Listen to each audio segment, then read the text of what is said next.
कोई व्यक्ति दूसरे का अपमान क्यों करता है? क्या आपने कभी विचार किया है? वैसे तो हम भी बिना कारण बहुतों का अपमान करते हैं। हमारा अपना अपमान भी बहुत बार होता है। संसार का सारा व्यवहार एक दूसरे का अपमान करने पर टिका है। जैसे पति अपनी पत्नी का अपमान करता है, पिता अपनी संतानों का अपमान करता है, नौकरी देने वाला अपने नौकर का अपमान करता है, अर्थात जो भी बलवान है वो निर्बल का अपमान करता है। यदि हम शक्तिमान हैं तो अपमान के बदले में लड़ाई करते हैं, और यदि लड़ने की शक्ति नहीं होती तो हम अपमान सह लेते हैं, स्वयं को निर्बल और असहाय मान लेते हैं। हमें छोटे होने का एहसास होता है। ऐसा प्रतीत होता है जैसे हमारी आत्मा कुचली गई हो।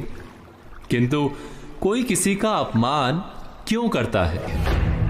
जब अपमान होता है तो मनुष्य को अपनी निर्बलता का एहसास होता है, और निर्बलता का बोध मनुष्य को कुचल देता है। वो अधिक से अधिक निर्बल बन जाता है, अत्याचार सहने की आदत सी पड़ जाती है, आत्मविश्वास का नाश हो जाता है। और जब आत्मविश्वास नहीं होता तो मनुष्य शराब और जुए जैसे व्यसनों में सुख ढूंढता है, मन से रोगी बन जाता है। आखिर किसी भी मनुष्य की ऐसी दुर्गति कोई क्यों करता है? अपमान करने वाला वास्तव में क्या सिद्ध करना चाहता है? कभी गहराई से विचार किया है? वास्तव में हम किसी का अपमान करते हैं उसकी निर्बलता सिद्ध करने के लिए, यह बताने के लिए कि हम अधिक शक्तिमान हैं। अर्थात वास्तव में अपमान करने वाला स्वयं अपने आप को शक्तिमान या बलवान सिद्ध करने का प्रयास कर रहा है। अपमान करने वाला हकीकत में अपनी शक्ति से आश्वस्त नहीं है, उसे अपनी शक्ति पर भरोसा नहीं है। दूसरों को चुनौती देकर वो अपनी शक्ति पर विश्वास प्राप्त करने की कोशिश करता है। क्या ये सच नहीं? जब हम किसी का अपमान करते हैं तो वास्तव में इतना ही प्रकट करते हैं कि हमें अपने बल पर भरोसा नहीं।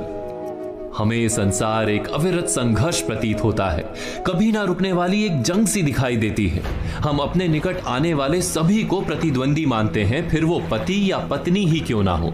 हमें निरंतर लगता है कि हमें अपनी शक्ति सिद्ध करनी होगी, अन्यथा हमारा शोषण होगा, हम किसी के गुलाम बन जाएंगे।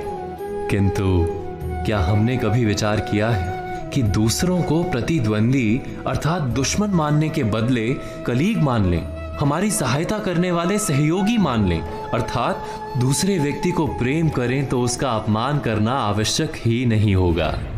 किंतु प्रेम करने के लिए आत्मविश्वास आवश्यक है। जिसे अपनी शक्ति पर विश्वास नहीं, वो प्रेम कर ही नहीं सकता। अर्थात जिसका हृदय आत्मविश्वास से भरा होता है, ना वो अपमान करता है, ना अपमान को स्वीकार करता है। क्या ये सत्य नहीं? इस तथ्य पर